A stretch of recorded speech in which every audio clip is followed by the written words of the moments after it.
오늘은 산상수훈 세 번째 시간입니다. 산상수훈을 한마디로 그 내용을 정의하면요, 제자도에 대한 얘기입니다. 제자도, 제자의 의에 대한 얘기인 것이죠. 예수님께서 이 땅에 오셔서 십자가를 지시고 또 부활의 그 사역을 성취하셨는데요. 사실 궁극적인 목적은 이 예수님께서 약속의 성취로 오셔서 약속을 성취하셨지만은 진짜 궁극적인 목적은 예수님을 따르는 모든 제자들이 그들의 삶에서 말씀을 성취하는 삶을 살아가기를 또 원하셨던 것이 궁극적인 목적입니다. 그래서 구약의 이스라엘처럼 그 백성들처럼 삶과 신앙이 따로따로인 그 따로국밥의 신앙이 아니라 정말 신앙과 삶이 하나 된 그런 말씀을 성취하는 그러한 제자들이, 그런 사람들을 새로운 이스라엘, 새로운 시대라고 생각하고 열고 바라시켰던 것이죠. 이러한 새로운 시대가 만약에 열리지 않았다면 사실 예수님이 오셨고 또 이 십자가를 지시고 부활하신 것은 그렇게 중요한 사건은 아닙니다. 왜냐하면은 이전과 달라진 것은 예수님께서 십자가로 지시고 부활하셔서 우리의 모든 죄를 사해줬기 때문에 우리가 구약의 백성들처럼 동물 제사를 드리지 않았대요. 우리가 주님께 나와서 우리의 죄를 고백하면 되고 이렇게 성찬을 통해서 또 우리가 거룩해지면 됩니다. 하지만 그것만 따진다면 그런 번거로움을 우리가 피하는 정도지 우리가 새로운 시대가 열렸다라고 우리가 말하기는 그렇습니다. 그래서 정말 예수님께서는 우리 신앙하는 사람들, 새로운 이스라엘, 우리 제자들이 정말 사람들 그 마음 가운데 본질적인 변화가 일어나길 원하셨던 거예요. 단순히 죄 사함 받고 구원받아서 천국 가는 것이 아니라 죄를 안 짓는 것을 넘어서서 세상에 선한 영향력을 끼치고 또 근본적으로 변화된 사람들을 만드는 것이 예수님의 목적이었다. 이 사역의 목적이었다는 것이죠. 그래서 산상수훈에서 예수님이 가르치셨던 이 모든 것은 한마디로 얘기하면 예수님을 따르는 사람들의 의, 즉 제자들의 의, 제자들의 도를 말씀하신 거예요. 네. 그래서 오늘 본문에도 마지막 절에 너희들의 의가 이 바리새파의 의나 이 서기관들의 의보다 나아야 된다, 이렇게 말씀을 하셨던 것이죠. 그렇지 않으면 너희가 하늘나라에 들어가지 못할 것이다, 이렇게 말씀을 하셨다는 것입니다. 여기서 너희는 바로 예수님을 따라온 제자들과 무리를 얘기하는 것이죠. 그래서 예수님은 너희들은 이 새 이스라엘은 이전과 다른 무언가를 보여줘야 된다는 것을 말씀하고 계신 것입니다. 그래서 그 이후 5장 21절 다음 주부터 우리가 살펴볼 것인데 21절 후부터는 뭔 얘기를 계속하시냐면 율법학자와 바리새인들의 의, 이 의와 예수 제자들의 의가 뭐가 다른가 계속해서 얘기합니다. 구약 율법은 이렇게 얘기했는데 넌 이렇게 해야 된다. 너희 옛날 사람들이 이렇게 말했는데 너희 이렇게 얘기한다. 서로 비교하면서 계속해서 이 말씀을 하고 계신 것이죠. 이것이 산상수훈 7장까지의 내용이 계속해서 그 내용들이 나가는 것입니다. 그래서 오늘 본문은 이 본격적인 비교를 통해서 이 제자들의 도, 제자들의 의를 가르치기 전에 일종의 서론처럼 이 제자들의 의와 제자들의 도를 한마디로 비유하면 뭐다라고 얘기한 것이 오늘 본문이에요. 그래서 예수님은 그 비유로 말씀하신 것이 바로 너희들의 의, 너희들의 제자들의 도는 너희들이 소금과 빛이 되는 것이다 라고 말씀하신 것이죠. 그래서 오늘 저는 이 소금과 빛이 되는 이 제자가 되는 이 제자는 어떻게 만들어지고 되어지는 것이고 또 우리는 무엇을 통해서 이 소금과 빛의 역할을 감당할 수 있을까, 이것을 같이 한번 나눠보고자 합니다. 먼저 우리가 새로운 제자도 또 새로운 제자의 의를 이루려면 우리가 소금과 빛된 존재가 되어야 되는데 어떻게 소금과 빛된 존재가 될 수 있는지 이 부분을 같이 살펴보면 좋겠습니다. 예수님은요 이렇게 모여든 제자들과 무리들에게 두 가지를 선포하셨습니다. 뭐냐면 하나는 너희들은 이 세상의 소금이라는 것을 선포하셨어요. 그리고 너희들은 이 세상의 빛이라고 선포를 하셨습니다. 여러분, 이 선포하는 거 어디서 많이 보신 것 같죠? 우리가 지지난주에 팔복을 얘기할 때 첫 시간에 예수님께서 이 말씀하셨잖아요. 너희는 이미 복이다. 기억하시죠? 네, 이미 복이라고 말씀하셨습니다. 그 말씀을 다시 하고 계신 거예요. 예수님을 말씀을 듣기 위해 찾아온 사람들에게 너희는 이미 소금이다. 너희는 이미 빛이다라고 이렇게 선포하고 말씀하고 계신다는 겁니다. 이미 세상의 소금이고 빛이니까 그 소금의 역할, 빛의 역할을 감당하라고 얘기하시는 거예요. 그런 의미에서 정말 우리 옆에 계신 분들 보시면은 여러분들 다 소금이고 빛이십니다. 네. 우리 자매님들, 우리 옆에 계신 남편과 또 아빠와 이렇게 오빠에게 당신은 소금이십니다. 한번 얘기해 보시죠. 네. 소금 왕자님이십니다. 우리 가정을 지켜주시는 소금이세요. 네. 이번에 우리 형제님들이 자매님들에게 한번 고백해 보시기 바랍니다. 아, 눈부셔. 당신은 빛이십니다. 이렇게 준혁아, 우리 엄마한테 엄마는 빛이야. 이렇게 얘기해. 아, 그래, 맞아. 맞아요. 예. 여러분, 정말 당신은 나를 환하게 비춰주는 빛입니다. 이렇게 고백을 해야 돼요. 여러분, 우리 선조들이 우리 그 집사람 와이프를 뭐라고 부르죠? 아내라고 부르죠. 아내. 이 아내의 뜻이 뭐냐면 내 안에 있는, 가정 안에 있는 해라고 얘기하는 거예요. 해. 아내 해예요. 아내 해. 그래서 아내를 정말 빛처럼 여기면서 당신은 내 아내 해야. 이게 막 이렇게 짧게 하면은 아내가 되는 것이죠. 거기서 나온 말입니다. 여러분, 정말 말로만 빛이 아니라 정말 빛이라고 믿고 바라봐 줘야 한다는 것이죠.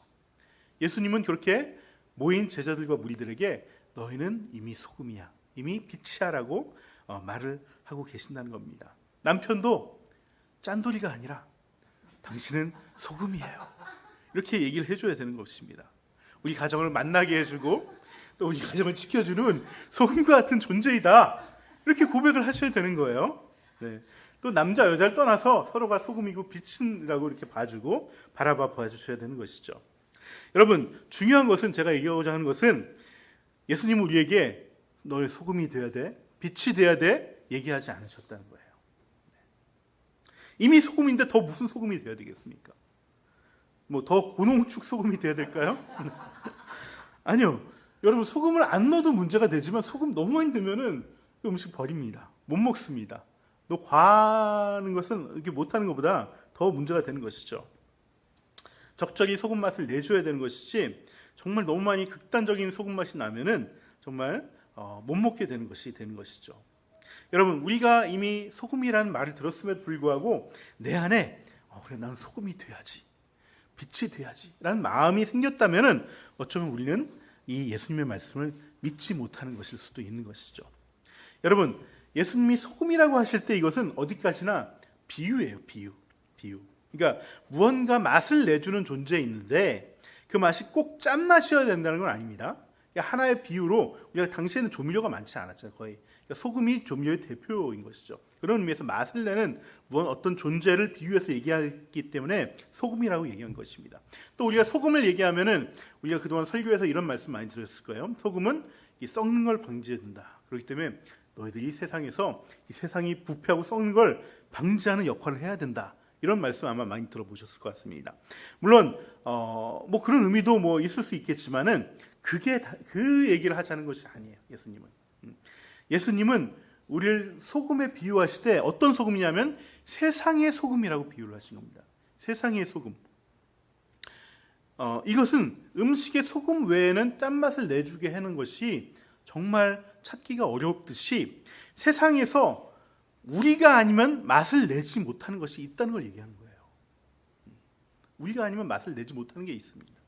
크리스천이 아니면 안 되는 맛, 그 역할을 놓치지 말라는 것입니다.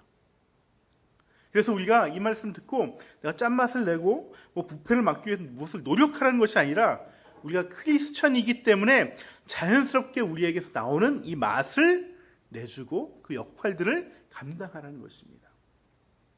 여러분, 세상에도 살맛을 내게 해주는 여러 맛들이 있습니다.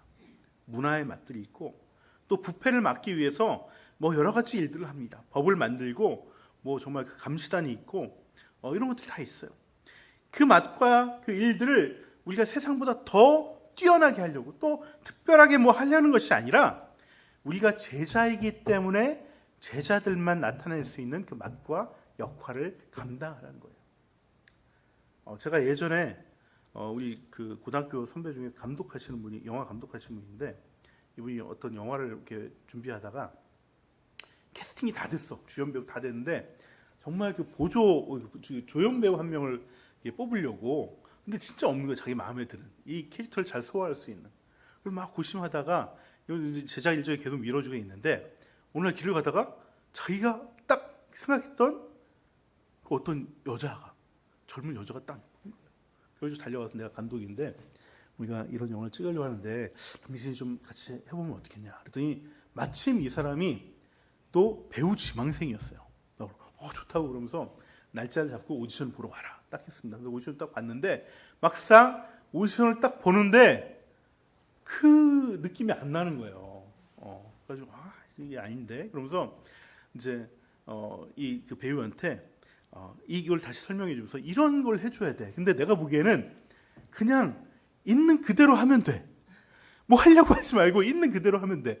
이렇게 얘기를 해주는데도 이 배우는 뭔가를 자꾸 하려고 그러는 거야. 뭔가 매력 있게 보이려고 하고 뭔가 이렇게 연기를 하려고 막 하는 거죠. 뭐 온몸에 어떤 정말 그 열정을 다해서 연기를 하려고 그런 거죠. 그래가지고 이걸 막 좀 이렇게 알아먹게 하는데 오랜 시간이 걸렸다. 이런 얘기를 제가 들은 적이 있습니다. 여러분, 이게 바로 소금과 빛이 된다는 거예요. 우리가 뭔가를 막 하는 것이 아니라 예수님이 말하는 세상의 소금이라는 것은 세상을 아름답게 만들고 세상을 죄와 비리 속에서 우리가 지켜내는 것이 아니라 물론 그것도 하지 말라는 것이 아닙니다. 그것도 중요합니다. 하지만 우리 크리스천의 삶을 그대로 살아가는 것 그리고 크리스천이 아니면 할 수 없는 일을 우리 스스로 누리며 존재하는 것 이것을 주님께서는 원하신다는 것입니다.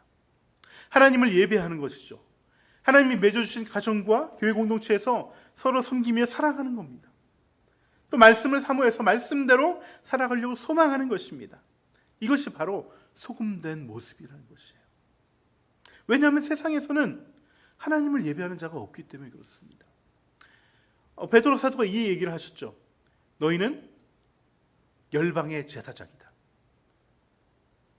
이 제사장이 뭘 하는 거냐면 구약시대를 비유해서 얘기하는 건데 구약시대는 내가 제사를 드리는 게 아닙니다. 난 제사 드리러 가는 거고요. 그 제물을 가지고 제사를 드리는 사람은 내가 드리는 게 아니라 제사장이 드리는 거예요. 제사장. 그러니까 그 제사에 참여만 하는 것이 직접 주님을 앞에서 제사 드리는 거 아니에요. 근데 우리 신약 백성들, 우리들을 베드로 사도께서 뭐라고 얘기하시냐면 너는 열방의 제사장이라고 얘기합니다. 세상은 예배를 안 드리지만은 너희들이 예배를 드리면은 세상이 예배 드리는 것과 마찬가지야. 이렇게 말씀하신 거예요. 세상은 공동체로서의 삶을 막 살려고 노력하지 않습니다. 그냥 잠시 동호회나 있을 정도지 그 공동체의 삶을 살기 위해서 애쓰고 내가 고통당하고 그걸 참지 않습니다. 내가 왜 그걸 참어? 결혼한 사람도 이혼하는데 그거에 대해서 관심 두지 않습니다. 하지만 그런 삶을 사는 것 이것이 소금의 삶을 살아가는 거예요. 세상은 말씀에 대해서 귀 기울이지 않습니다. 하지만 우리 제자들은 말씀이 좋아서 말씀 앞에 나오고 그 말씀이 내 삶에 이루어지기를 소망하는 것이죠. 그래서 말씀을 지키려고 하는 것입니다. 이것이 바로 이 소금된 모습이다. 빛된 모습이다라고 얘기하는 것이죠. 여러분 빛의 존재 역시 마찬가지입니다. 우리 안에 우리가 성령님을 모시고 있다면 우리는 이미 빛된 존재예요. 성령의 빛을 우리가 훼손하고 있지 않다면 우리는 이미 빛된 존재인 것입니다. 내가 주님의 빛이 돼서 세상에 빛을 발하리라 이런 엄청난 결단을 하라는 것이 아니라 너는 이미 빛이니까 그 빛을 스스로 가리려고 숨기려고 하지 말라는 것입니다. 여러분 세상에도요 밝은 곳이 있고 어두운 곳이 있습니다. 세상이라고 다 악하고 어둡기만 한 건 아니죠. 세상 사람들도 다 똑같이 주님이 주신 양심이 있어요. 그래서 양심을 따라 살아가려는 사람들도 많이 있습니다. 그래서 그런 사람들이 많은 곳은 좀 더 밝고 따스한 곳이죠. 또 그렇지 못한 곳은 어두운 곳입니다. 그런데 이렇게 밝은 곳에서도 내가 주님을 위해서 뭔가를 해야 돼. 그러면서 빛을 난 발해야 돼. 그러면서 뭔가 이렇게 오버 액션을 하시고 어떤 종교적인 행위를 하시고 이런 분들이 계신데 이거는 빛된 모습이 아닌 것입니다. 예수님께서 너희가 빛이라고 말씀하시는 것은 엄청난 밝기의 빛을 발하는 것이 아니고요. 또 엄청난 크기의 빛을 발하는 것도 아닙니다. 그냥 내가 빛된 존재라는 것을 인식하고 깨닫고 내 스스로 그 빛을 누리며 살아가라는 거예요. 그 빛이 어디 있어요? 내 안에 성령님께서 나를 향해서 항상 밝혀주고 계시잖아요. 그것을 붙잡고 살아가는 거예요. 그러면 나도 모르게 그 빛이 나를 통해서 바깥으로 나오게 돼 있는 것이죠. 그런데 많은 크리스천들이 내가 무언가 특별한 빛을 내거나 아니면 빛을 항상 내고 있어야 된다라고 어떤 강박에 빠져 있습니다. 그래서 뭘 하지 않으면 빛이 안 된다라고 생각을 합니다. 그러다 보니까 좀 어두운 곳에 가면은, 빛이 없는 곳에 가면은 내가 좀 빛이 나는 것 같아. 그러면서 만족해하고 그렇습니다. 그리고 또 어느 곳에 가면은, 밝은 곳에 가면은 괜히 내가 주눅 들어. 나는 뭔가 좀 빛을 내야 되는 것 같은데 저기가 더 빛나는 것 같아. 그러면서 주눅 든다는 거예요. 그러면서 굉장히 자기를 자책하고, 또 어두운 곳에 가면 또 교만해져요. 역시 세상에 이놈들은 다 나쁜 놈들이야. 그러면서 이렇게 교만해지는 마음이 있다는 거예요. 그게 아니에요. 그냥 내 안에 있는 빛을 내가 누리고 그것을 품고 살아가면 되는 것입니다. 내 안에 성령님이 와 계시면은 우리가 그 복을 누리고 그걸 더 소망하면은 그것이 빛된 모습으로 살아가게 된다는 것이죠. 저는 우리 하늘 닮은 교회가 그런 소금된 모습, 빛된 모습을 잘 누리고 또 있는 그대로 또 살아가는 저희들 되면 좋겠습니다. 물론 제가 이렇게 얘기 드리면은 그게 답니까? 라고 얘기할 수 있어요. 네, 물론 우리가 이렇게 소금된 존재이고 빛된 존재이지만 이 정체성만 누린다고 해서 그것을 끝까지 다 감당할 수는 없습니다. 이건 굉장히 또 어려운 부분들이 우리에게 다가오기 때문에 그렇죠. 크리스천에게는 이 정체성과 함께 필요한 마음가짐이 있는데 그것이 바로 사명감이라는 거예요. 사명감. 여러분, 이 사명감은요, 우리 삶의 행복을 위해서도 굉장히 절대적으로 필요한 것입니다. 사람이 행복해지기 위해서는 두 가지가 필요하다고 제가 늘 말씀드리죠. 절대적인 사랑을 누군가로부터 나는 받아야 돼요. 사랑이 소통이 돼야 돼요. 또 하나는 내가 어떤 의미 있는 삶을 살아야 돼요. 이거는 다른 사람은 별로 의미 있게 생각 안 해도 이거는 내가 해야 될 일 같아요. 이 일을 통해서 뭔가를 만들어내고 또 뭔가를 기여를 하고 또 섬길 수 있는 그런 의미 있는 일을 할 때 우리가 진정으로 행복한 삶을 살아갈 수 있습니다. 근데 이 의미 있는 일을 한다는 것, 이 의미 있는 일을 추구하는 태도를 신앙의 언어로 얘기하면 사명감이라고 얘기하는 거예요. 사명감. 이 사명감은요, 아무 때나 생기는 것이 아닙니다. 이 사명감은 내가 그 일을 위해 내가 부름받았다는 것을 내가 깨달을 때 그 사명감이 나오게 되는 것이고, 그 사명감이 있어야지 우리의 정체성이 계속해서 유지될 수 있다는 것이에요. 우리 13절을 보시면은 같이 한번 읽어볼까요? 네. 너희는 세상의 소금이다. 소금이 짠맛을 잃으면 무엇으로 그 맛을 되찾게 하겠느냐? 이렇게 예수님께서 말씀하십니다.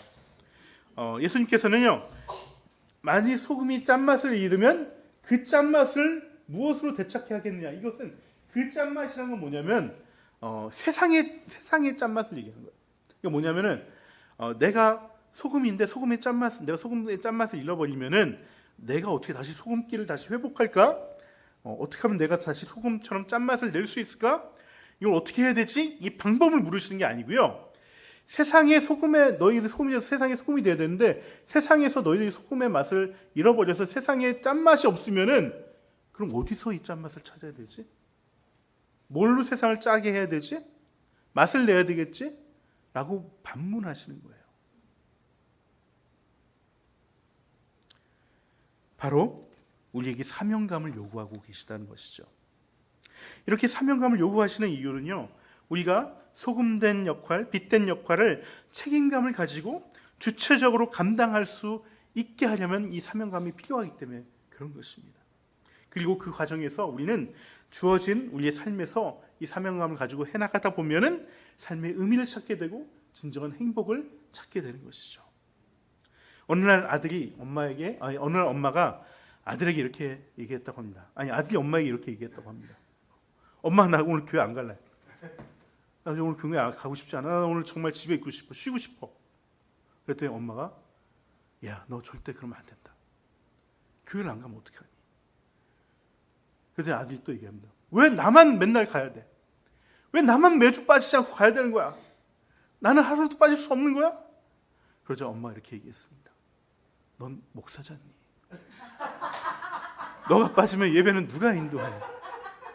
이렇게 얘기했다고 합니다. 네, 제 얘기는 아닙니다. 여러분, 또 많은 엄마들이요, 정말 몇 년의 이런 세월들을 육아에 집중하다 보면은 정말 지치죠. 내 존재감을 잃어버릴 때가 있습니다.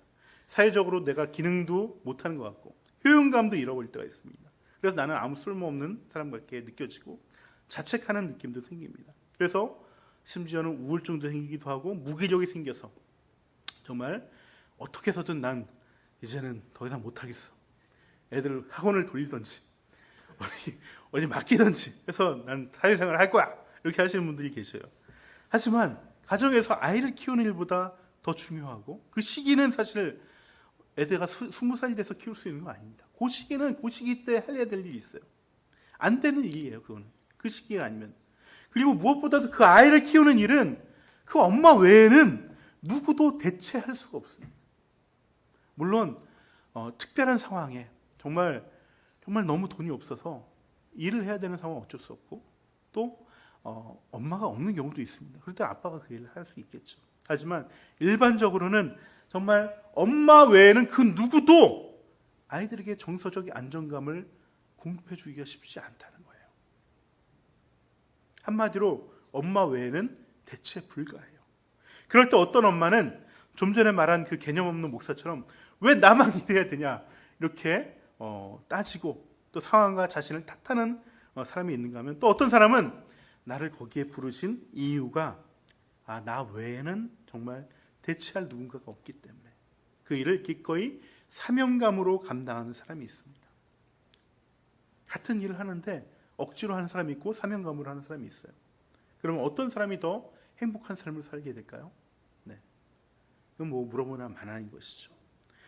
또 어떤 엄마 밑에서 자란 아이들이 행복할까요? 이것도 물어보나 마나입니다. 여러분, 어쩌다 어른이란 말이 있죠. 네, 뭐 어쩌다 어른뿐만 아니라 어쩌다 부모란 말도 있습니다. 우리는 때론 어쩌다 보니 또 크리스찬이 되었습니다. 태어나 보니 모태신앙의 경우도 있고요. 또 어찌 결혼하다 보니 또 배우자 때문에 또 교회 다니는 경우도 있습니다. 또 태어나다 보니 또 사역자의 자식으로 태어나는 경우도 있고요. 또 어쩌다 보니 정말 특별한 삶의 무게를 남들보다 더 짊어져야 될 때도 있습니다. 저는 살아오면서 제가 젊었을 때 늘 하나님께 불만이었던 게 뭐냐면은, 왜 나는 장애인 아버지 밑에서 태어났어야 될까요? 왜 나를 이 가정에 태어나게 했었죠? 이게 저는 불만이었어요. 어릴 때부터 저는 아버지의 손과 발이 돼야 됐어요. 아버지를 걱정하지 않고 내가 원하는 대로 내 삶을 살려고 하기를 너무 부담스러운 거예요. 그게 한이 되고 늘 한편으로 억울했습니다. 아내랑 결혼하고 나서도요, 아버지 집에 두고 1박 2일 여행을 한 번도 못 갔습니다. 그래서 삶이 어딘가에 묶여있고 심지어 감옥 같다는 생각을 해보기도 했어요. 그래서 아버지를 모시는 것이, 이 장애인 아버지를 모시는 것이 나에게만 특별히 주어진 사명이라는 걸 깨닫는데 저는 오랜 세월이 걸렸어요. 아내하고 제가 늘 기도하는 게 이겁니다. 그때 기도했던 것이, 저희는 사역만 하고 싶어요. 사역에 올인하고 싶어요. 이게 사역만 해도 힘든데, 아버지 뭐 다 이거 이제 또 아버님 뭐 요양원도 안 가시고 뭐 집에서 다 이거를 해야 되니까 정말 이게 아무도 알아주는 사람도 없고 뭐 열매도 없고 빛도 없는데, 이 일을 하는데 왜 제가 신학대원 나왔어야 됐죠? 내가 왜 목사 안수 받았어야 됐죠? 이해가 가지 않았습니다. 그렇게 불만이던 저에게 주님께서 하신 말씀이 바로 이 말씀이에요. 그러면 너의 아버지는 누가 모시냐? 네 아버지도 내가 사랑하는 아들인데, 자녀인데, 그럼 누가 모셔야 되니? 누가 지켜줘야 되니? 널 대체할 사람이 아무도 없는데 누구를 보내야 되는 거니? 그 말씀에 저는 할 말이 없더라고요. 나밖에 없는 거예요.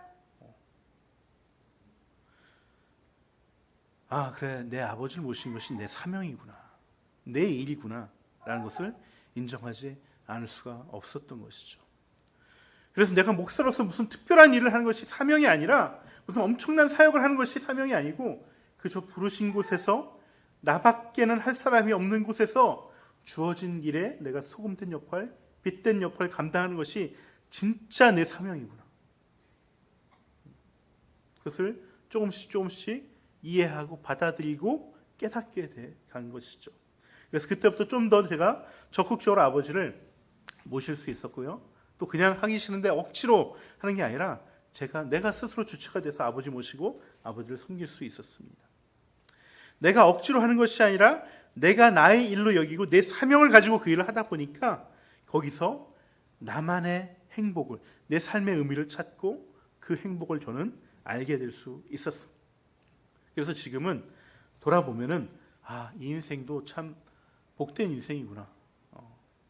세상에 아무도 할 수 없는 나만이 할 수 있는, 내가 걸어가고 나만이 쓸 수 있는 정말 하나님 보시기에 감동된 또 행복한 인생이구나 라고 스스로 만족하고 또 그렇게 가늠하고 또 받아들일 수 있게 된 것이죠. 여러분, 진정한 제자도는요, 예수 믿었기 때문에 억지로 하는 것이 아니라 내가 부름 받은 곳에서 사명감을 가지고 소금된 또 빛된 역할을 감당할 때 그 제자도를 온전히 살아낼 수 있고 또 그럴 때만이 우리의 삶이 의미가 있어지고 우리의 삶이 행복해지는 것입니다. 여러분, 이것을 주님께서 우리가 알길 원하시는 거예요. 그 소금된 역할, 빛된 역할을 우리가 아니고서는 대체할 누군가가 없다는 것을 깨닫고 그 사명감으로 그 일들을 온전히 받아 안는 것, 이것이 주님께서 우리에게 원하시는 것이라는 것입니다. 말씀의 결론을 맺겠습니다. 오늘 본문을 보시면 예수님은요, 우리가 소금이며 빛이라고 선포하시고 나서 갑자기 17절에서 이 말씀을 하십니다. 내가 율법을 폐하러 온 것도 아니고 완성하러 왔다고 말씀하십니다. 그리고 나서 율법의 1.1획도 없어지지 않으니까 아무리 작은 계명이랄지라도 지키라고 말씀하십니다. 그리고 19절에 이렇게 얘기하시죠. 같이 읽어보겠습니다. 그러므로 누구든지 이 계명 가운데 아주 작은 것 하나라도 어기고 사람들을 그렇게 가르치는 사람은 하늘나라에서 아주 작은 사람으로 일컬어질 것이요, 또 누구든지 계명을 행하며 가르치는 사람은 하늘나라에서 큰 사람이라고 일컬어질 것이다. 여러분, 예수님이 오늘 하신 말씀, 소금된 역할, 빛된 역할은 때로는 사람들 보기에는 엄청나게 큰 사역으로 보일 때도 있고요, 또 어떨 때는 아무도 알지 못하는 지극히 개인적이고 작은 부분일 수도 있습니다. 어쩌면 사역과 사명의 크기는 규모 면에서 알려지는 정도에 따라서 크다 작다 할 수 있습니다. 저 목사님 큰 사역 하시는 분이야, 큰 교회 하시는 분이야, 그럴 수 있어요. 하지만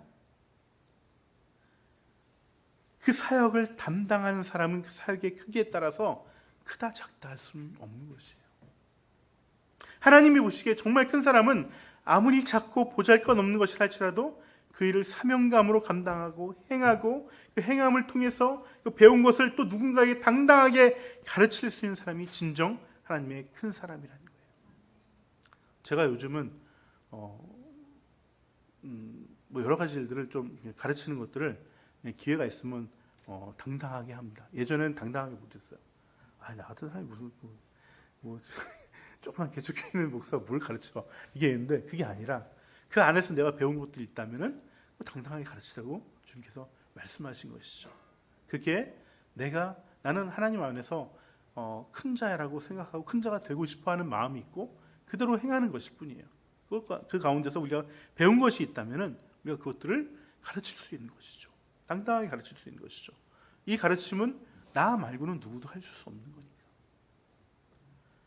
그 인생이 참으로 하나님 보시기에 복된 인생이라는 것입니다. 여러분, 우리 인생 한 번뿐입니다. 그 인생 어디로 부름을 받았던지 한 번뿐인 인생, 내가 보기에, 세상이 보기에 큰 자가 아니라 정말 하나님 보시기에 큰 자로 살아가고 또 큰 자로 성장해가는 저와 여러분이 되면 좋겠습니다. 이 시간 우리 부르신 곳에서 같이 찬양하시면서 주님께서 부르신 곳에서 내가 나를 위해 예배하신 그곳에서 그것이 주님께서 나를 예배하신 곳이라고 고백하고 또 예배자로 살아가기를 결단하며 이 찬양 부르면 좋겠습니다.